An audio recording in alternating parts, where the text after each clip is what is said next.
and welcome. Oh my goodness, can you believe it? We're actually live today. First time in 2019. We're not pre-recorded. I don't know what to do, George. It's crazy. Football season over. I can't see you. You're invisible. I feel invisible today. Welcome. This is the show, Your Real Estate Today. I'm Paul Jameson, your host with the Jameson family of companies, Jameson Realty, Jameson Property Management, and of course, Jameson Investments. We're so glad that you're with us today. I have a full house in here. We got some great people. We got a lot to talk about.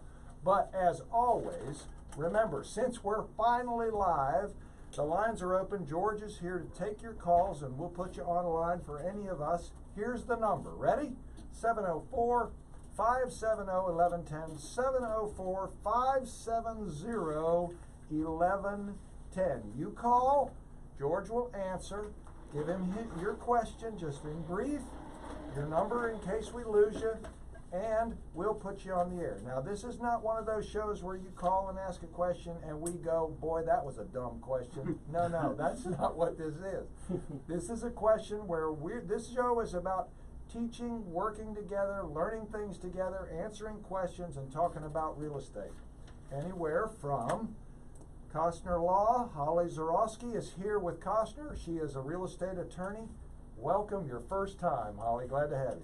Thanks, glad to be here. Yeah, also, we're looking forward to sharing some things with her. Holly is going to talk with us about new construction and some contracts.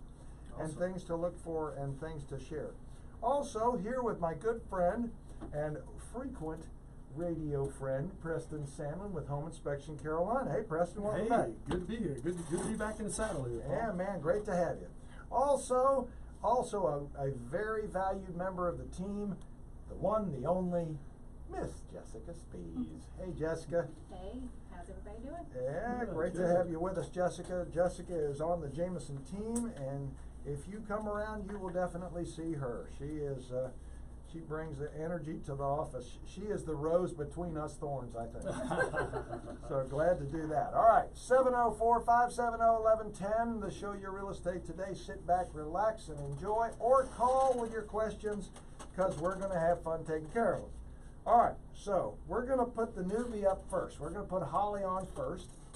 And one of the things that Holly does a lot is she works with builder contracts and with contracts in construction.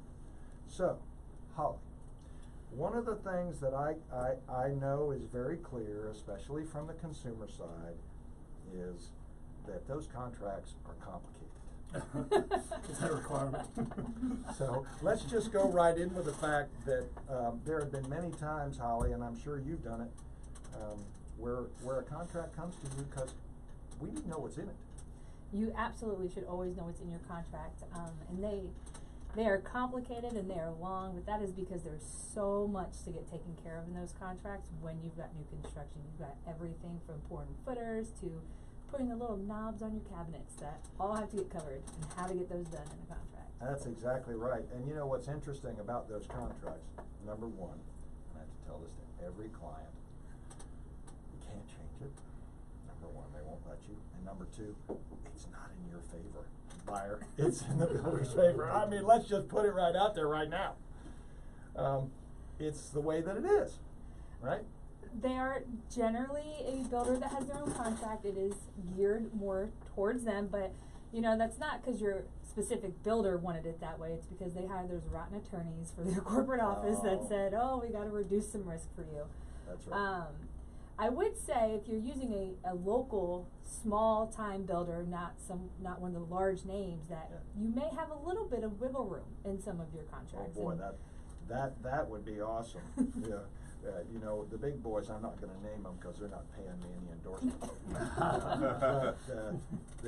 If they want to, they can. But I do know, and I mean, let's hit this right out of the gate. You brought up at a super point in the show prep when we were talking today. When you look at the scope of work in that contract and all those individual things, you better look at what you're buying. Right? You made a great point about the different tiers and things. Elaborate on that. Yeah, so when you're getting a quote, and this would be especially true if you're doing one of the build on your own land type of contracts, when that builder comes out and you're looking at the cost of the house, your initial quote is always based off the standard tier options that you're gonna get to select from for your cabinets, for your granite, for your flooring. And what you really wanna look and know is what's in that tier selection, because Right. you don't wanna get to the end where you're actually making those upgrades, cause that's where you wanna make the upgrades, right? Who makes an upgrade on their footer material? You always make upgrades on your cabinets and your countertops. And that's where you can get real expensive towards the end if you're selecting all of your options at the higher tier levels. So you wanna know what's in it so you can get that base price at where you really wanna be at the end of the day.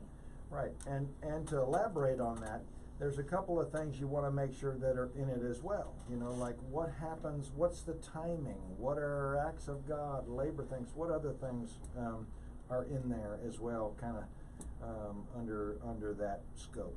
So you also wanna make sure and depending on who you're contracting with, how much are they outsourcing, how much are they doing internally, and how much are they really going to be dependent on where their supplies are coming from. And one of the biggest suggestions I give to anybody that's buying new construction and building on their own is you should probably have a contingency for 3 to 6 months after your estimated completion date, because rain, snow, lumber shortages, those all happen, and a lot of times those are outside of any builder's control, and now your move-in date gets pushed back, and that's usually a big frustrating point for anybody that's buying, is when a date gets pushed back. Yeah, are there acts of God, is that a term actually in the real estate contract?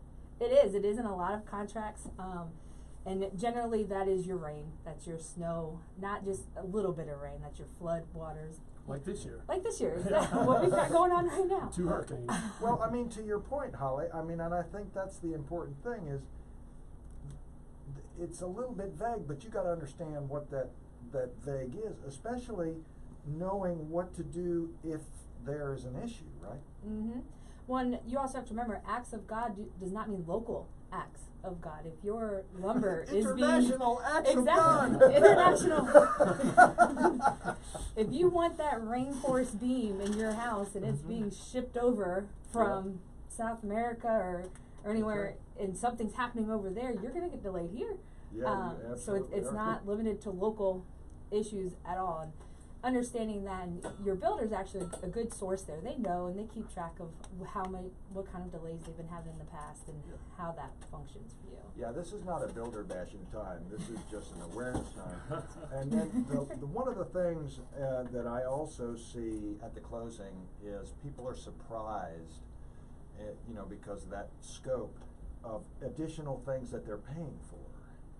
Fees or stamps or, That comes down to, one, reading your contract, right? Knowing that there are parts of your contract that are flipped the other way versus regular residential acquisitions. And, I think the biggest surprise I think buyers see at the table is the management fees from the homeowners association. Those are things that the capital contribution,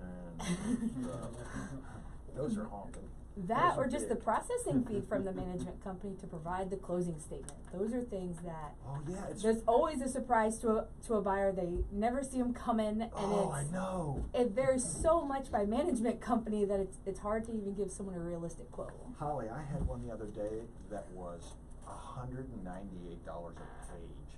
Oh. Oh my goodness. Yeah. Can't say the name.